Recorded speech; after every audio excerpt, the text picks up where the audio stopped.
Hey everyone, Ben the Bar Guy back with another video to help you make better drinks. And today, it's part 2 of Learn Hundreds of Cocktails Fast, and that's recipes, folks. Part 1 was all about teaching you the basic specs that with simple substitutions mean you know hundreds of cocktails. And today, in part 2, I'm actually gonna show you how that works. We're gonna have a cocktail here, that's the root, and a cocktail right here that shows you how many drinks are based on that root spec. So, you want to be shown you know hundreds of drinks already.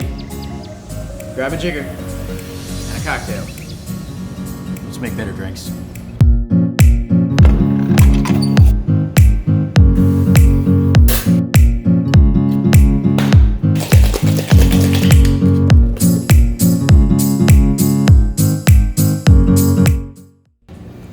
Alright guys, this is part 2 of a series, 2-part series called Hundreds of Recipes Learned Fast, okay? And today, we're gonna go over root specs, once again, which we learned in part 1, but then we're gonna show you all the cocktails you already know just by knowing that root recipe for a cocktail and how it's balanced. So, let's begin. So in the part 1, we started with gimlets and daiquiris, so we're just gonna start right there again.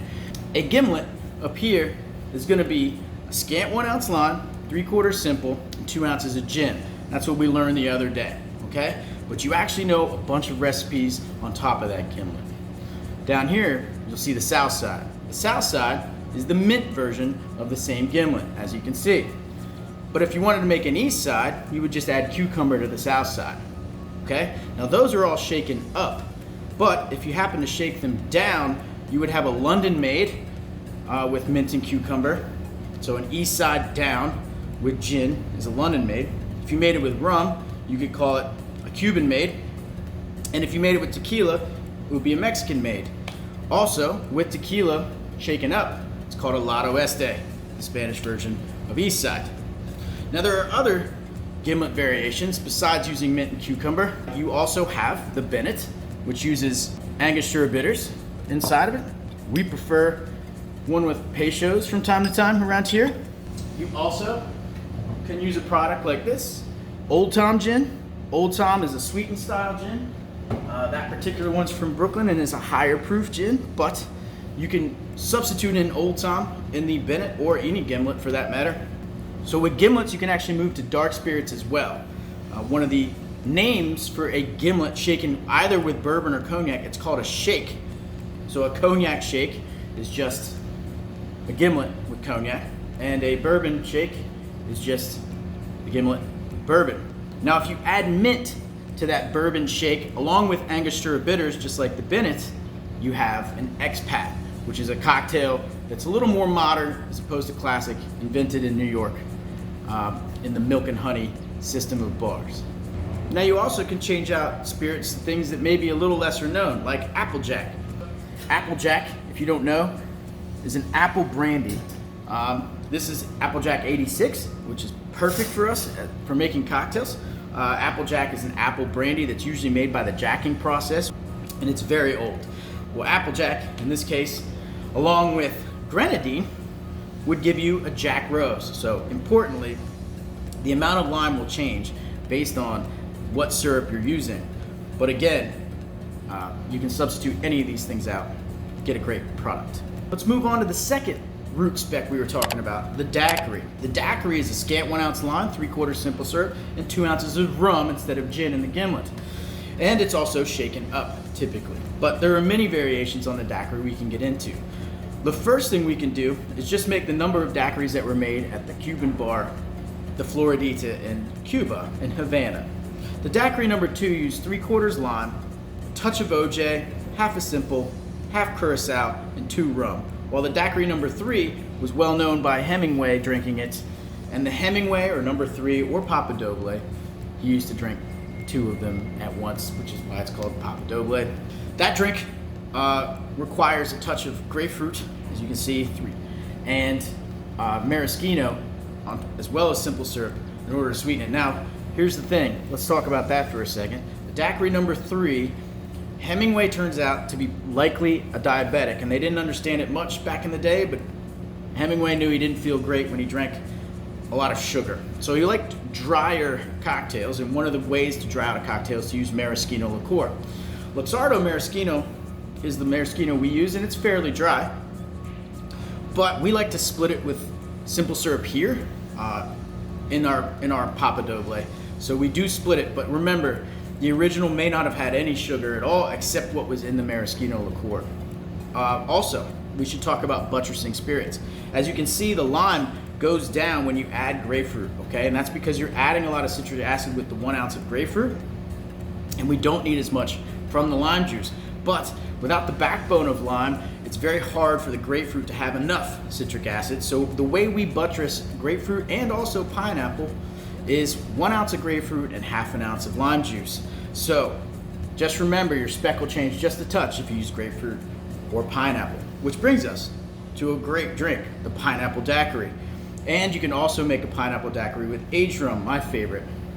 Another thing you may notice when we are using maraschino liqueur is that we actually will lower then the amount of rum. So in our daiquiri number 3, we use about 1.75 rum in order to balance the maraschino, which has a bit of alcohol in it. So keep that in mind too. When you're adding something that's sweetening with alcohol, we tend to lower the rum just a touch so that people aren't getting more than 2 ounces of booze roughly. Now the pineapple daiquiri is a fantastic drink, and as you can see, 1 ounce of pineapple is balanced by ½ ounce of rum again.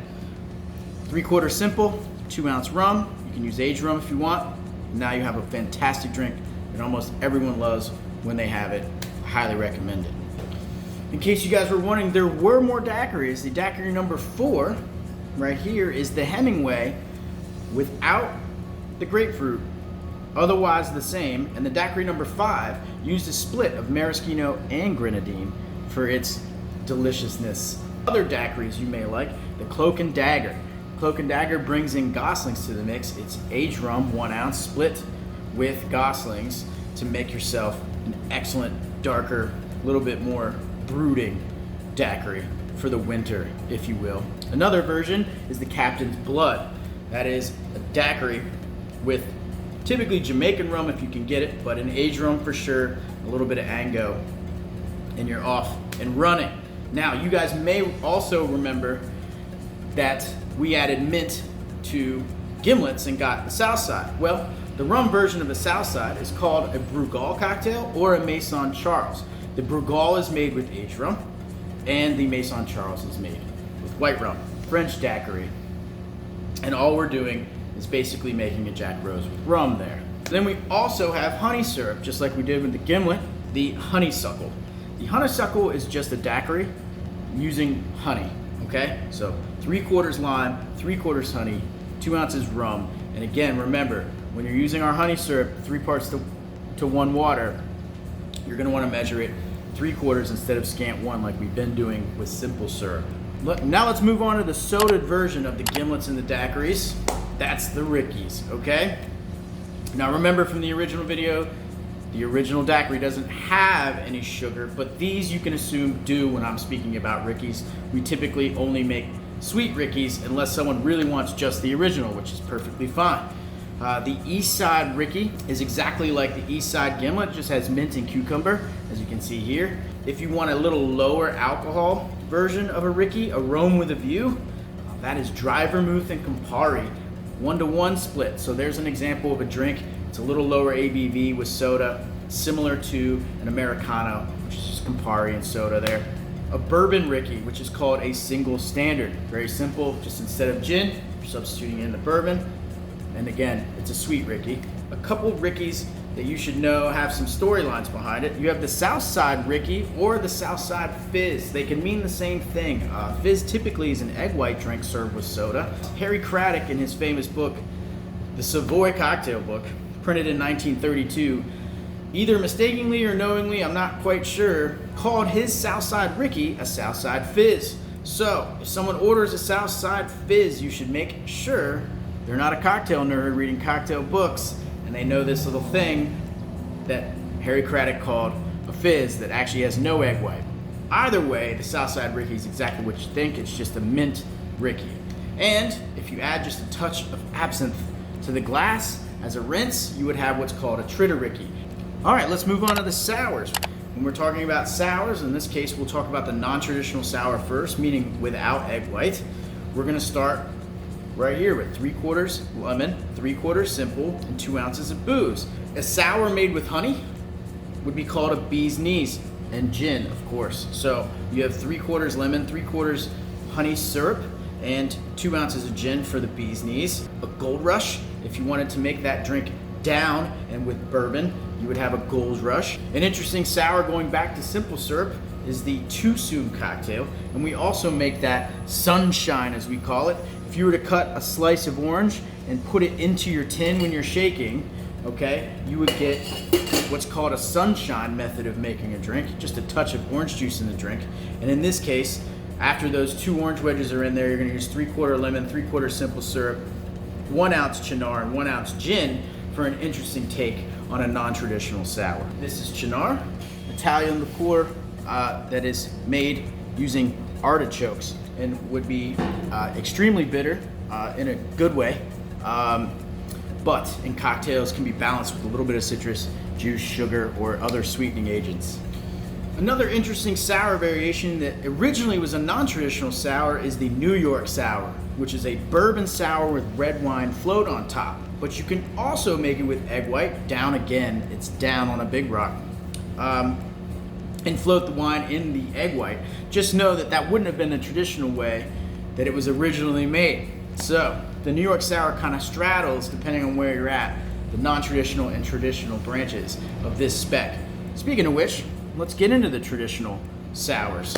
First, right off the bat, if you go rye and applejack, traditionally that's called a harvest, whatever the cocktail is. So rye and applejack together give you a harvest sour. There's also the Angostura and Gosling's version of a traditional sour. That's 2 ounces of Gosling's rum for the booze, and you have yourself a Bermuda sour. Around here, we also love muddling a couple cucumbers and just adding a touch of salt to the tin and tequila as your booze, and you have what's called a pepino, which is Spanish for cucumber, of course. Probably the most popular sour outside of the whiskey sour, the Pisco sour. Pisco being brandy made either in Peru or Chile. Don't fight with anyone from Peru or Chile about who came up with it. Never goes well. Okay? Pisco sour is just 2 ounces of Pisco into our traditional sour spec. A rattlesnake. And the rattlesnake is a rye sour with just a touch of absinthe. No bitters in this sour. The reason is that the absinthe, the smell of the absinthe covers up the egg white if there is any funkiness from the egg white, and so you don't need the bitters as much.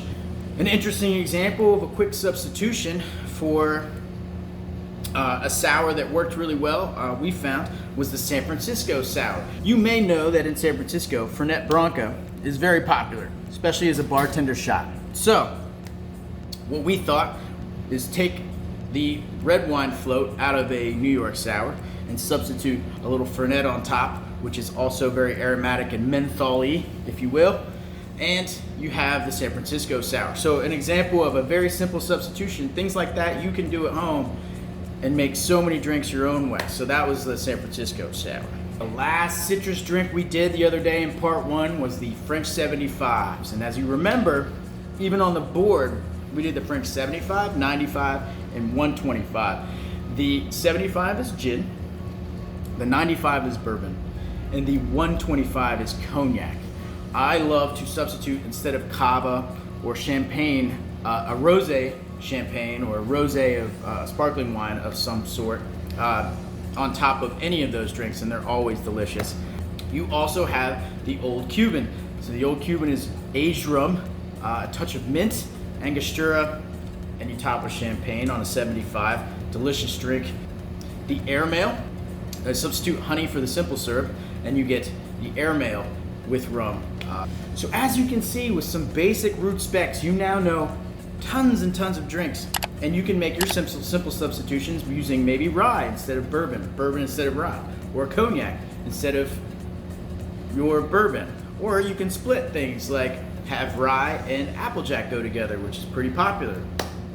Or you could do cognac and rye, which is delicious. So a lot of these things, you have freedom now, because you know the root spec and you know what balances. You will almost always find a simple substitution of liquor how to balance those easily and make great drinks at home or even behind your bar. So, part 3, we're gonna do a video on the stir drinks. So stay tuned with that, and I will see you soon, guys. Appreciate you watching. And as always, to better drinks. See you guys, bye. Hey guys, before you go, I would be remiss if I didn't mention my employer, where I'm the general manager of Reliable Tavern in Petworth, Washington, D.C., where we do all these videos and trainings for bartenders just like the ones we're doing on these YouTube videos. And you also can get our product on DC to Go, a local company. Also is great. It doesn't take too much for us to get delivered items to you, mostly cocktails to go. And so if you guys want to reach out and order, I will put the links to the website and a link to DC to Go, where you guys can get our stuff in the DC area. We've always believed at Reliable Tavern that a great tavern should be commonplace, not hard to find. If you guys have time or if you're in the area, come check us out at Reliable Tavern. Thank you guys for watching the video. Like always, to better drinks. See you guys.